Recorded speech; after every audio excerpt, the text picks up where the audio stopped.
I believe you. Did you feel that from the tips of her toes? And how one person standing in her truth so strongly gave us that gift too, because I'm going by all the tissues in the house that she wasn't the only one feeling the truth of those words. So thank you for your great gift. And get ready, my soul, your soul. All things are spirit. All things are spirit. I've really been contemplating that a lot lately. We've heard many times people talking about Mother Earth and how we know the earth sustains life in a very physical, it is the physical, our physical sustenance, and from which this physical body comes, and all the animals and the plants, et cetera, but I've been hearing more too from spiritual people about how Mother Earth is actually its own organism. Even scientists are saying that too, that maybe there's more intelligence to that than we know. We don't know. But isn't it a lovely thought, and doesn't it make sense, right? It makes sense to me that Mother Earth is a feeling, breathing organism that's in the flow of life, obviously, and nurturing us. And how comforting a thought is that to me. And it makes us understand more how we need to take care of her, right, Mother Earth. And I was thinking about that with regards to our body, being this is our mothership, our Mother Earth, that there is more of a divine intelligence to this body. It's not us, we know that. We know our spirit lives on and is eternal. But for this time that we were in this body, there's a divine connection of intelligence that's going on that we don't have to control or even understand. Our brain works in mysterious ways, as spirit works in mysterious ways, as the earth works in mysterious ways. As much as we may be curious and study and learn, we'll never know everything. But that's kind of an exciting thought, that there are amazing things happening behind the scenes that we don't even have to know for it to be true. Wonderful, amazing ways that life is working and sustaining itself. And when we think of that in this context, we know that nature is real, nature is, right, part of life. It is life. God is life. God, I believe, I'd love to substitute the word spirit or God for life or just love, to really feel that it is a living, breathing thing. This life is it's in and through us. And I think the reason I bring all of this up, other than that it really heals me to think of these things, is that I think so often we have what we think of our spiritual life, and then there's our work. And there's our spiritual life, and then there's the day-to-day. And there's, our spiritual life, and then there's traffic or something. And I think that there's just this thing where we separate the two, and we go, well, that's not, that's just something else. Oh, no, I do that over here. But in spirit, and we turn to our spiritual, and we forget to pull it all together and know that the spiritual laws we study, believe, practice, work on, they're at work over here too. We just may not be aware. We haven't directed that light onto them to see how they might be playing out. Spirit. And the truth is, some of the juiciest lessons are over here. The things that we've manifested are trying to show us the very healing that we want to step into. And so I love metaphors, I love analogies and all that stuff, and so it's always been fun for me, plus it was part of my training growing up with the mom that I grew up with, to look and say, what is that, what is that really? What does that symbolize in my life? Why did that happen that way?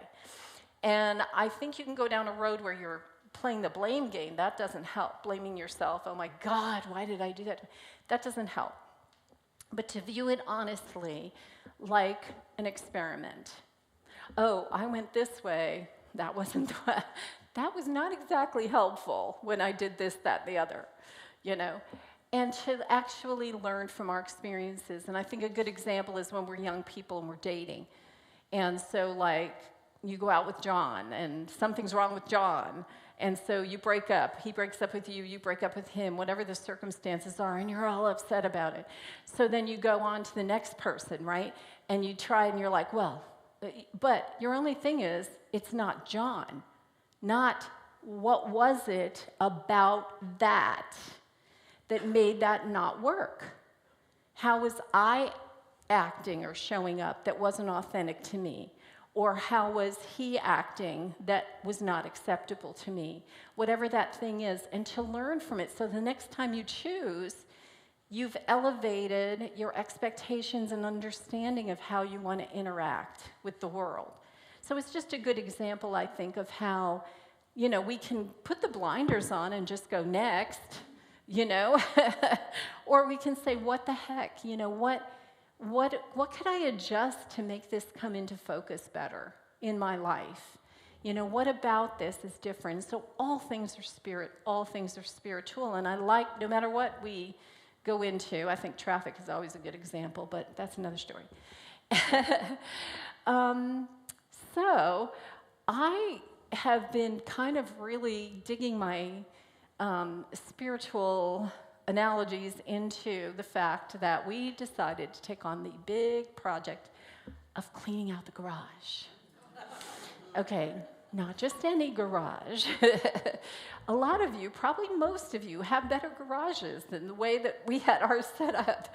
Ours is pretty much just storage. And, you know, it's a 2-car garage, but there's no cars involved. You know, it's storage. And it was lined up. Christmas is down the middle, and Randy's stuff is over here, and my daughter's and my stuff's over here. And we had little aisles, and we could pull out what we wanted. But there was way too much stuff there, and I knew for a fact we could get rid of half of it. I knew it. But we've been there 5 years, and we have a second refrigerator in there, so we'd go in and we'd be like pulling stuff out, and kind of sneak back in the house, you know, and just saying someday I'm going to tackle that, someday. Well, I retired over a year ago, and just finally said, okay. And one of my life lessons has been about freezing when I get into overwhelm. Right? So I have this thing where I started going lately. I'm feeling, what was it? Something about the emotions of healing. So I'm feeling for healing. You know, it's like, what is the emotion? What is that thing? And so if I'm in overwhelm, I'm saying that's bigger than I am. Well, I know that's not true, right? So how do I break it down? One of the most powerful lessons I got that I quoted so many times was from a therapist I had in my 20s, and she just said, you know, I came and dumped, this is all that's going on in my life, and her eyes got this big, and she goes, wait a second. You've got to break this up into manageable pieces. You can't just, all of this that you just said is not going to heal overnight. And you can't do all of that today. And I think some part of us expects to be able to go from a place of distress to full enlightenment in one step. And you know what? I do believe it's possible. But I think that it takes a quantum leap, and maybe we're not there yet. And if you're not, here's some things to try in your lab that is your life. Okay, and so for me, it's breaking it up. I have a routine around the house I call my 10s, and it's like, okay, maybe there was a party and every room is trashed. Well, we don't like, you know, whatever. So I have a little jar, and I have a slip of paper that has living room, dining room, kitchen, whatever, and it goes in the jar. And so I'll pull it out, and I give myself just 10 minutes for whatever I pulled out. Just 10 minutes. You can do anything for 10 minutes. And then I go on to the next thing, even if that's not done. Well, once you make one circuit, everything's better than it was, and it feels very doable. And you'd be surprised how many rooms you finish in 10 minutes. That's just an example. So the next thing is the garage. It's like, okay, this is beyond my tens. What are we going to do with this? And I went out one day, and I do believe in strike when the iron is hot. You have ebbs and flows. You have ebbs and flows in your energy. If you're not feeling good or you're really wiped out, that's not the day to go in there and start that, okay? And we weren't moving. I told myself all the things that would take the pressure off. We weren't moving. We weren't, and so I do equate all of this to our approach to healing when you're feeling overwhelmed. It's just to do something. So I walked out and I looked over, and there's this section that has like a work table. There's a bunch of boxes and funky stuff on it, packing stuff. And I went, I'm going to do that table. I'm not even committing to the rest of the garage. I'm not even looking at the rest of the garage. I'm going to do that table. And I did the table, and in an hour or two it was done. And we're talking the heat of summer, so we would strike it for 1 or 2, sometimes 3 hours in the morning, and that's all we would try to do that day. So this has been over the course of about a month, and we did Randy's side pretty easily. Most of his stuff was in the same area. It was just kind of massaging it into place. And then there was my side, because my daughter and I had a lot of keepsakes and so forth. But before I go further with that, once we had done Randy's side, and it's all nice and neat, and we already had the Christmas stuff aligned, something miraculous happened. I was seeing more floor. And I went, space. There's space here. And right around that time is when we did the silent meditation retreat. And that was, if you haven't tried to do that, it was where we were doing meditation. There was like 1 hour of meditation at a time. And then we didn't speak in between, but we took some notes, and then we'd go back in. And I had such a positive experience. I mean, I've meditated since I was 8. But this was a new form, and I love that. There's a million ways to meditate. This was just sit there in the chair, close your eyes, be quiet, and just allow and see what happens. And I didn't try to direct anything. I watched some busy thoughts flow through, and I just let it go. And then there was this, and I was suddenly in this sacred space. There was a time, there was space made. The time allowed for the space, the conditions, a space was made. And suddenly, I was in this happy place where I knew no one could call me, no one needed anything, that I really could just be there with myself for that amount of time, knowing it wasn't going to be 10 minutes, but it was plenty of time. So relaxing into that place, I got so comfortable. It was like if you curled up on the couch with your favorite blanket and your animals here and the phones are off the hook and you're just like, it's maybe raining outside, and you just know that your job in that moment is just to be still. And the sense of safety started happening, and I started going, you know what, I really like it in here. I like how this feels. And that was kind of a surprising, like, oh, wow, this is kind of cool. And when I came out of that one and I'm journaling, I could have, over and over again, I was writing, I love my mind. I love my mind. I love my mind. I'm so surprised at this experience of really enjoying that space that was in me. And thinking, how often do we go in that deep, where you are inside yourself? That's obviously where you're going to tune to the guidance. It's where you're going to get the answers. It's where so many things are released. The releasing and the letting go and the making space.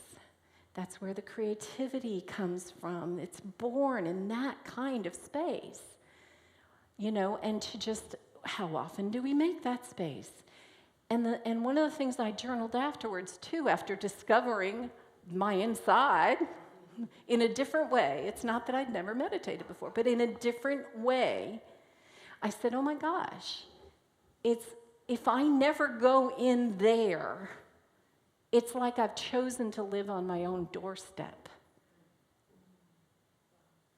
I've never gone inside of me if I never get into so quiet a space that I can hear beyond the busy thoughts,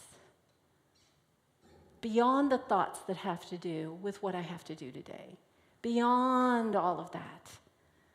What is there underneath all of that? And that's where you get in touch with yourself and all these phrases you've heard all your life, but you're experiencing in a new and different way.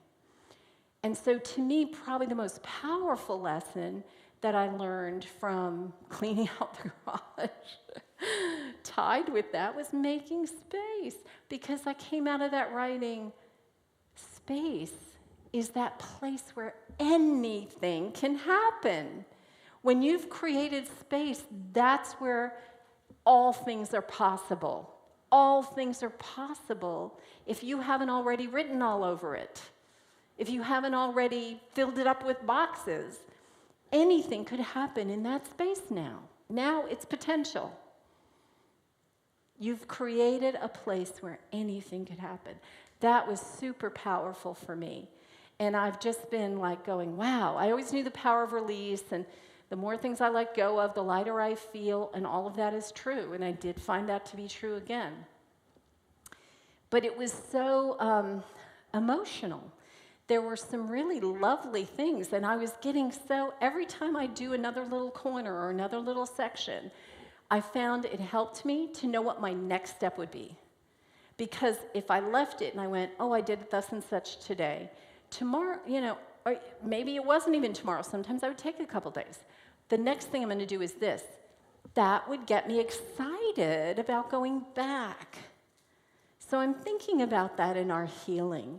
If we can take things in chunks and not say it has to look like this when I'm done, because my goal isn't necessarily to get a car in there. I don't think really that's probably not going to happen given what we have. But it's so much more organized, it's unbelievable. There isn't anything I couldn't put my hands on, and we've given so many things away that will bless other people, and we've trashed a lot of stuff that should have long ago been let go of. And it was so exciting to put 20 empty boxes for recycling or whatever, and keep going. So it was pretty amazing. One thing, side note, that I just realized I should mention that was important that I learned was that if you're going to set up a scenario whereby you play out a Three Stooges routine, you should have someone there to video it. Because, I will give you a bit of wisdom, if you're carrying a big box and you have a hand truck that's metal and you drop the box, and the box and you step on the hand truck at the same time, that thing is going to whap you in the face. And that's how I got this black eye. So I thought I should explain the black eye, but that's one of the things I learned cleaning out the garage. I figure someone should have been videoing that. Someone should have gotten that on tape. Ice is your friend. And I put cover up on it earlier in the week, and it came through looking like Halloween, and I was like, you know what, I just let it be. I'm just being authentically me, this purple self of mine.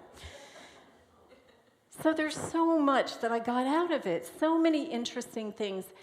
What I'm trying to say is, using it as analogies, God, there was so much juice in this for me. I started writing a little booklet.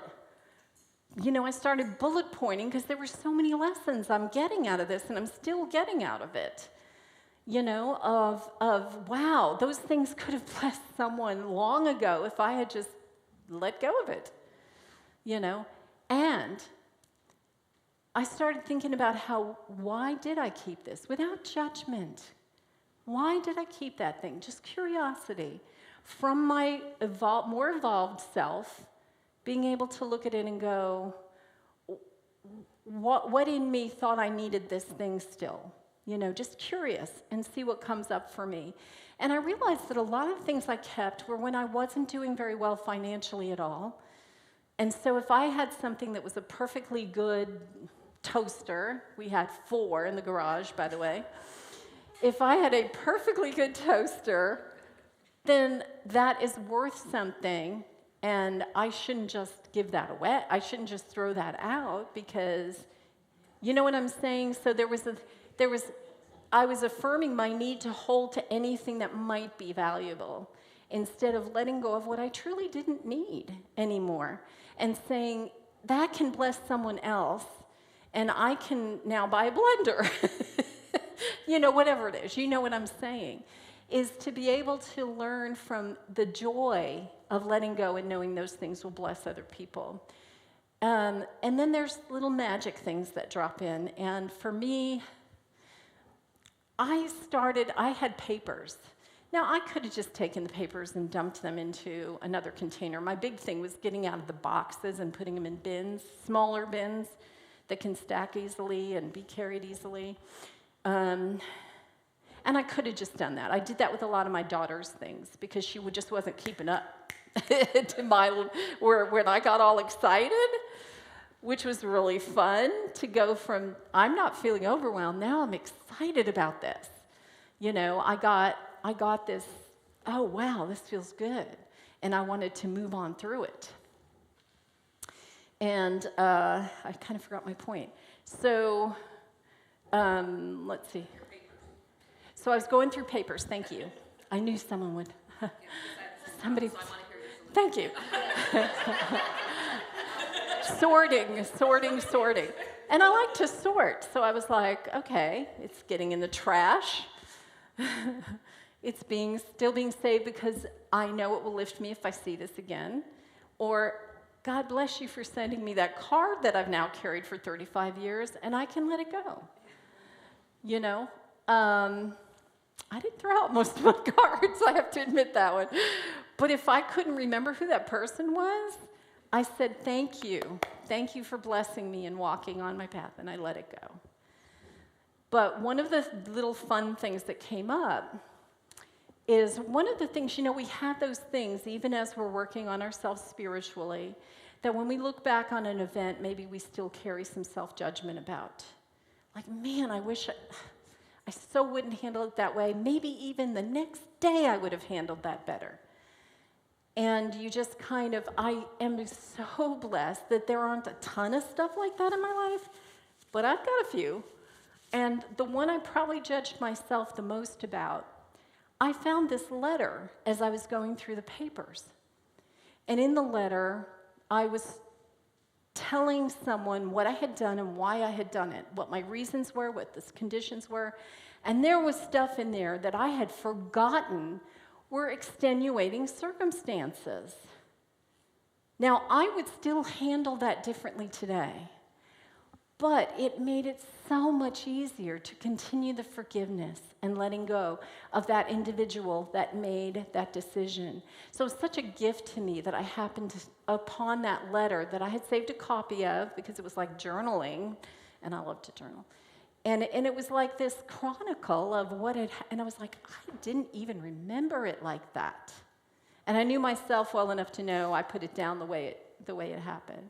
And I just looked at it and was like, wow, now I kind of get that.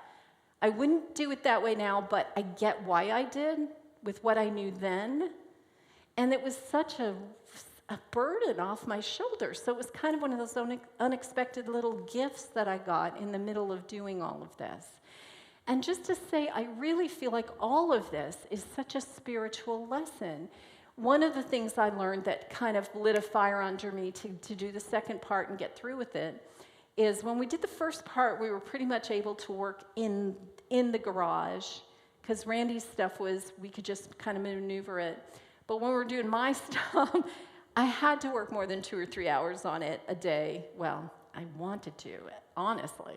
And with the heat of the day, I would pull in a bin and go through it and sort it, and I had these other bins, and I had all this stuff, and I was really serious about sorting. So it was like, that's going there, this is going away. So the result of that was temporarily, we had such a mess inside the house, which we usually do not. And I apologized to my husband. I think I need to apologize to my dogs because they didn't know where to lay down, And part of what I realized is, healing is sometimes really messy. Healing can be really messy. And to realize, in my mind, and usually messes do kind of get me stressed, but I didn't see it like that because in my head I knew what I was doing, so I was in a process. That's going there, that's going there. I knew in my mind where everything was and what it was for. But the people that had to live with me while I was going through this process, they didn't know what I had in my head. So I was making them terribly uncomfortable while I went through my process. So I'm thinking it made me do it faster because I wanted them to be able to see that, yes, there is an end in sight to all of this, and to take care of my relationships. But it also made me happy that I knew I'm in process. I didn't look and see a mess. I look and saw a process. And I thought that was something I could take home spiritually and say, when I'm in the midst of something and I'm having all these feelings that feel negative and feel so messy and tied up in the wrong things, or I'm not reacting the way I want to, and I'm not blah, blah, blah, blah, blah, if I can trust that I'm going the right direction and I am healing, maybe it's that messy right now, but it's just part of the process. I'm in process. We're all in process of some level, no matter how elevated you are. To quote Richard Bach, here's a test to see if you're meant to be here. If you're still here, you are. There's still something we need to heal. We're not finished, or we would go ahead and ascend, and the angels would sing, and all of that would happen. So I'm so amazed at the purity of spirit and how I'm one that would overcomplicate things. And the more that I work, the deeper I feel that purity of uncomplication, of that space I talked about, making that space to feel the breath of God, to feel that spirit, to feel the comfort. If you can look at your messes and not judge them, if you can look back at your past and go, wow, you know what? Oh, man, that woman was hurting. But look what she did. She did so much better than I thought she did. I was right in the middle of what I was judging myself for when I was living it. Now I look back and go, my gosh, what courage she had. If I could have caught that vision then, how much easier would the way have been for me? So what if the good news is that it's all better than we think? It's so much better than we think. That all of us at some point in time, when it is our time, we're on the other side, and if we even care to look back, we look back with this kindness and understanding, a kindness to self that says, at each moment I was doing the best I knew at that moment, and when I knew better, I did better, as they say. And yes, that doesn't mean always forward. Sometimes there is that step back, we know this. But to trust the process and trust myself in the process.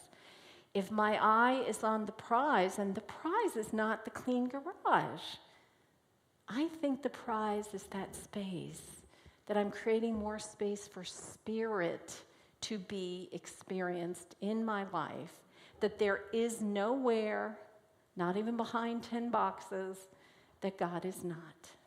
There is nowhere that God is not. We can't fall outside of God. We can't get him, he, she, it mad at us. We love to give God our own faults, and the truth is, God, Spirit's so far beyond that. The understanding goes way beyond what we can comprehend. You know, that part of you that becomes compassionate for your past self. Imagine how God sees you. God sees a process, not a mess. God sees the process. God knows the outcome, and the outcome is good. You know, I love this analogy. I don't even remember where it came from, but it was about time. And it was saying, you know, beginning, middle, end, if the story is written, or if all things are good, and maybe we change some of the details along the way, I don't know, but the outcome is good. The time is like a book, you know, and maybe we just are focused on this particular place because we want to read each word and savor each experience. But that maybe if we just knew it will and does have a happy ending, then it becomes an adventure. And like I've said before, we just kind of go, I wonder how I'm going to get out of this. I will. They will. We will. Current situations, whatever, we will. We will evolve. We will heal. We are healing. We are in process of healing, no matter the mess it looks like. We are sorting it out. We're becoming more aware what we need, what we don't need, what we want, what lifts our spirits. The grand experiment is underway, and all is well. Let's take that into meditation.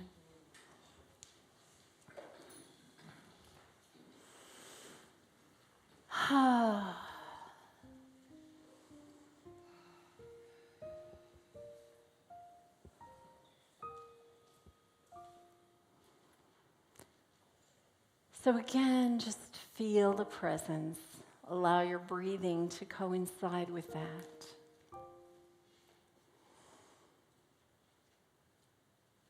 Create a space. It has nothing to do with current circumstances or past, even thoughts of future, just being in the now. A white space. An unwritten page. And we breathe. We watch it expand and contract.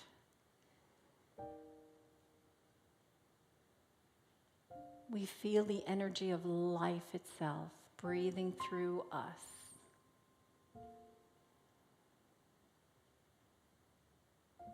We attune to this intelligent and wise body. And we align with its desire to release anything that is not blessing it.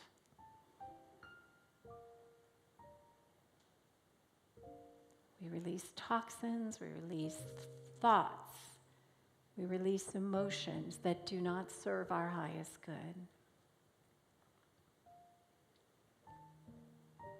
Gently, easily,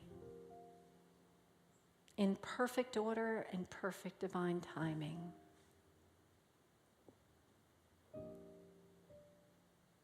Any thoughts of lack, distress, ill health, let's just release that into this clean, clear space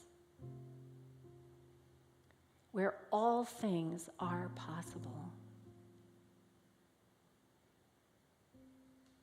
We give over to that ultimate divine intelligence and order and love,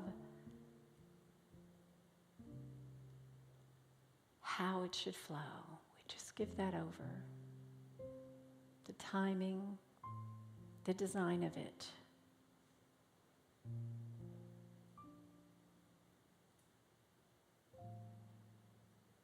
And we breathe. Breathing in that beauty, that belief, that understanding of pureness of life. And again, releasing.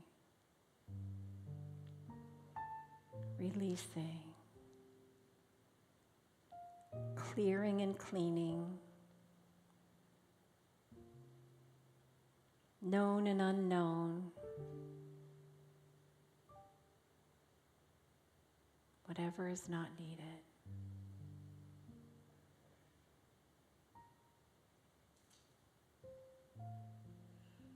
All things are of spirit. All things are part of life.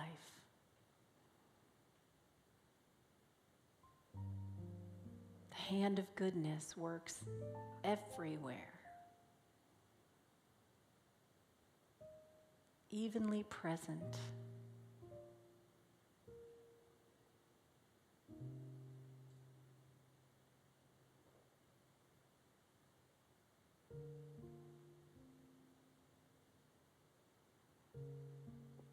And feel how the flow of life can shift your perception so greatly that you can go from overwhelm to joy. That anything and everything is possible in that space you have created.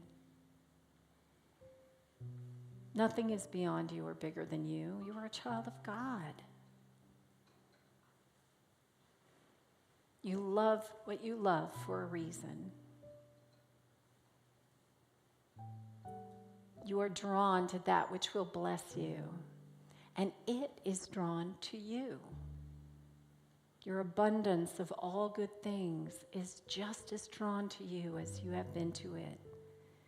You are more than equal, more than deserving. You are a child of God. As we read in the beginning, Spirit loves you. Spirit loves you.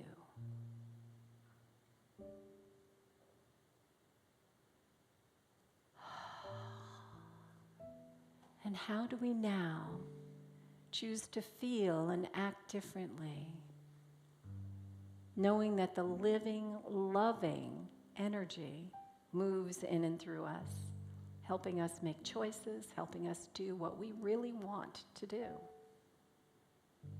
All things are possible.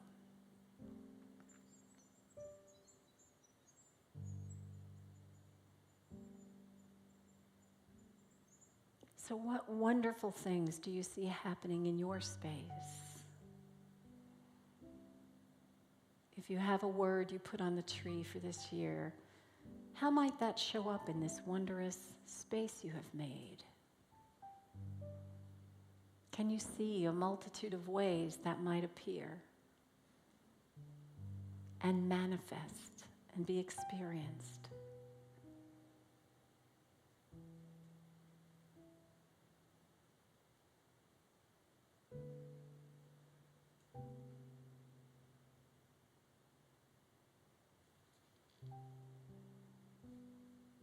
Watch you go. Watch you glow. Feel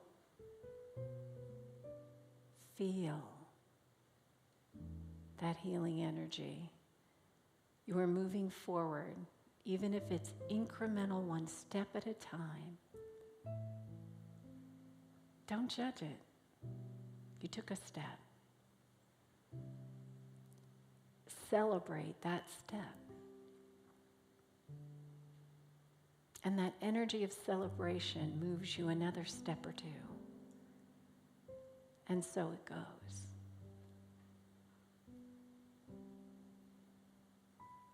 And so it goes. And we enjoy our lives with great celebration and gratitude. Loving those ones surrounding us, lifting them, helping to reflect in them their blessings, their worthiness, perhaps next steps. Always open to guidance.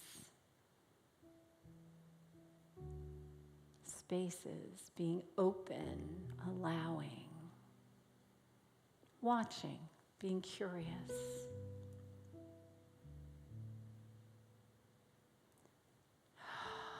Breathe this nice and deeply throughout your body. Know you're touching spirit, emotions, brain, physical body.